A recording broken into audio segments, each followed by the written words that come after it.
I was downstairs on the phone talking to family in Ireland, and I could hear the stream running upstairs, and I was like, oh, hope I'm not being too loud and disturbing Death while he's working. I can hear you, Fox. I can hear all the things you say to your family. You're lying. You're not actually working. You're at home watching my stream. Just kidding.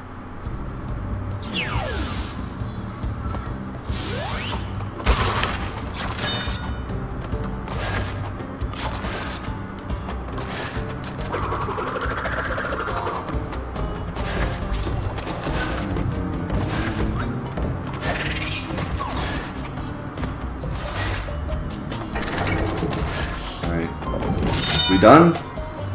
Oh yeah.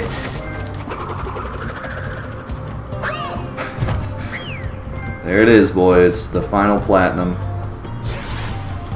We are now officially done with Crash and Sane Trilogy. All the platinum trophies, all the platinum relics. 1 bajillion%. We did it, boys.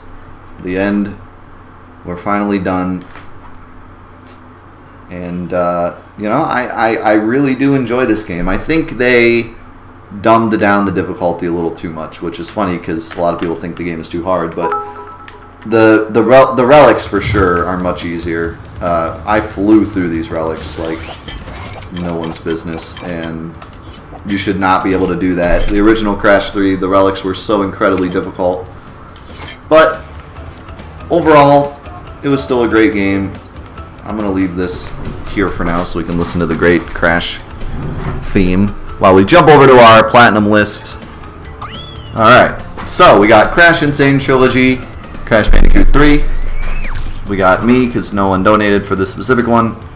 We got Full Run on stream, yes. Difficulty. I'd probably give it, honestly, it was easier than Crash Bandicoot 2. Like, honestly, it wasn't, I can't think of anything that was harder, and the relics were toned down a lot, whereas Crash 2, there were a lot of levels that weren't really supposed to be relics because the original game didn't have relics. Like Cold Hard Crash was a pretty difficult relic because it's a really long level, and they didn't ever expect you to actually get through the whole level without dying in the original.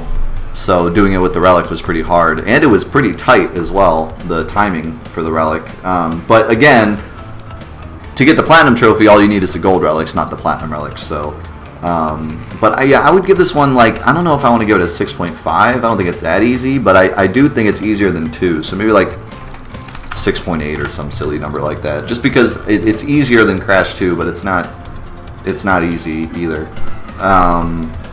Fun rating, I think I'd give it a 6, but just like the others, it's the same thing basically. There were a couple more gimmick trophies, but none of them were fun to get. They were just like shoot a random part of the level and get a life, and then you get a trophy for it. Was it glitched? No. And then time, yeah, honestly, I would probably say 14 hours again. I think they all took about the same amount of time because the first one is a shorter game, but much harder, so it took a while.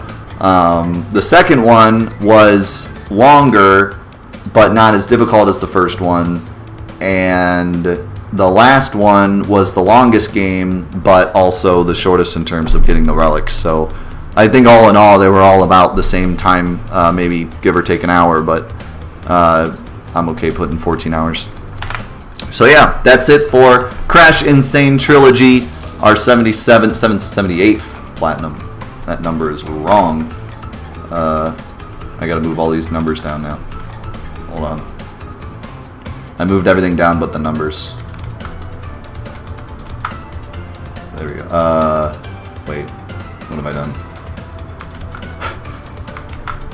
There we go. So yeah. That's it for Crash and Sane Trilogy. It was a great game. I have a lot to say about the game, but all I'll say right now is that it's easier than the classics, but I think it did the game series justice. I think this game proves that old games can be HD remade and be fun for new audiences.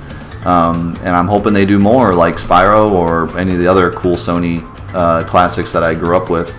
I think too many people think that these remasters need to be perfect. They don't have to be perfect because you have the original game to play. I read so many people came on the stream and they were like, it's good that they tried, but it's not as good as the original. Well, it's not supposed to be as good as the original. It's supposed to be its own thing. Like, if your argument for this game being bad is that it's not as difficult, or it's not the same, the graphics aren't the same, or Crash doesn't look as good as he used to, or like any of the, it's like, well, then you can just go play the original. Like, this is supposed to be a new remastered version. So like, I like the fact that I can go play the original for its super brutal difficulty and its classic charm, or I can play this new one that's easily accessible and has leaderboards and all that stuff. So I think it's a great addition to Crash Bandicoot, and I think that if they were to make one for like Spyro or something, it would also be a great addition to Spyro. You still have the original Spyros you can go back to and play, but you'd also have this new one you could play. So I think people expect too much out of these remasters. It's got to be just as good as the original, or else might as well not make it. I disagree. I think that we can play this game even if you disagree that you think it's not as good as the originals. You can still play it and have fun because, hey, it's a new Crash game. Like, why not? So I would love to see more. But that's it for this 78th Platinum Trophy Crash Insane Trilogy. It was a blast. And yeah, that's it.